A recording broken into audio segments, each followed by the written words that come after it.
Ok, la fois dernière, Madame Bernadette vous a parlé de la conquête et le partage de l'Afrique.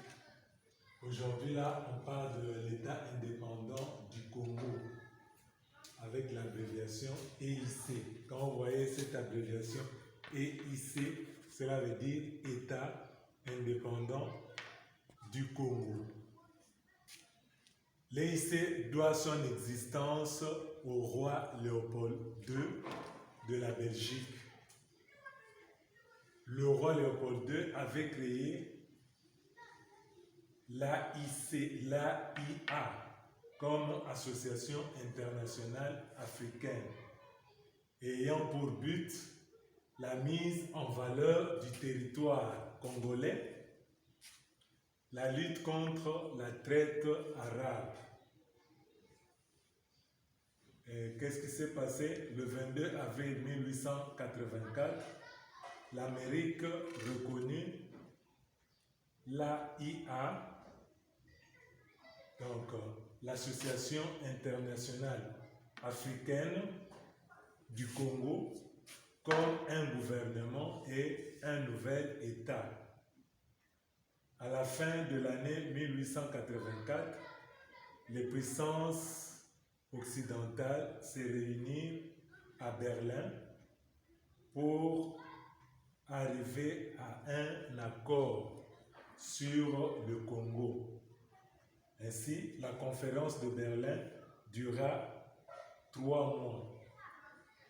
Le 26 février 1885, toutes les puissances réunies à la conférence, ils reconnaissent l'État indépendant du Congo comme un État indépendant ayant comme souverain le roi Léopold II. Cela veut dire toutes les autres puissances, prenant l'Amérique, prenant les autres puissances européennes comme l'Angleterre, le Portugal, l'Espagne, l'Italie, toutes ces puissances, ils ont reconnu que le roi Léopold II était le souverain de l'État indépendant du Congo. Alors, comment s'est passée l'organisation de l'État indépendant du Congo? En 1886, un gouvernement central est mis sur pied à Bruxelles. Le gouvernement central, c'était au niveau de Bruxelles qu'on avait instauré le gouvernement central. Et en 1887, donc une année après, un gouvernement local est installé au Congo, ayant à la tête un gouverneur général dont le premier fut Francis de Winton. Ça, c'est le premier gouverneur général que notre pays a connu. Si le gouvernement central se trouvait en Belgique, à Bruxelles, tandis qu'un gouverneur général, un blanc, un belge, au nom de Francis de Winton, qui était le premier gouverneur de notre pays ou de l'État indépendant du Congo. Alors, notre pays a connu 3 capitales. La toute première capitale de l'État indépendant du Congo, c'était Vivi. Et deuxième capitale, on l'avait transférée à Boma. Et ensuite, troisième capitale, c'était Léopoldville, que nous avons actuellement, qu'on appelle Kinshasa.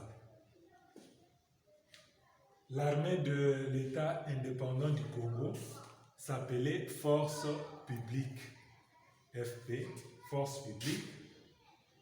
Et le pasteur Grenfell dessina la première carte du Congo et de ses affluents. Comme à l'époque,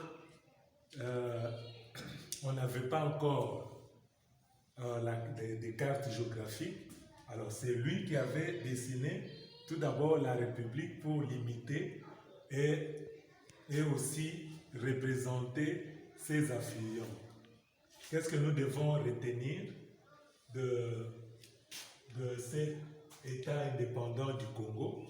Nous devons retenir que de 1885 à 1908, là on parlait de État indépendant du Congo. État indépendant du Congo où on avait le souverain, le roi Léopold II. Tandis que de 1908 à 1960, le roi Léopold II avait cédé son pouvoir. Donc, il y a l'État indépendant du Congo était annexé à la Belgique. L'annexion du Congo à la Belgique, ce n'était plus le roi qui s'occupait de l'État indépendant, de cet État, mais il avait donné ça à la Belgique. Tandis que de 1960 à nos jours, le Congo est indépendant. Le Congo a eu son indépendance en 1960 et jusqu'à nos jours ici, nous gouvernons notre pays. Je crois que prochainement, on aura peut-être à vous montrer l'effigie de notre roi Léopold II. C'est lui qui a effectivement joué aussi un grand rôle pour que le Congo soit ce qu'il est aujourd'hui. Donc, vous avez le temps de prendre note, parce que quand nous allons nous retrouver, nous n'allons plus revenir à donner des notes. Donc, prenez note et révisez vos matières.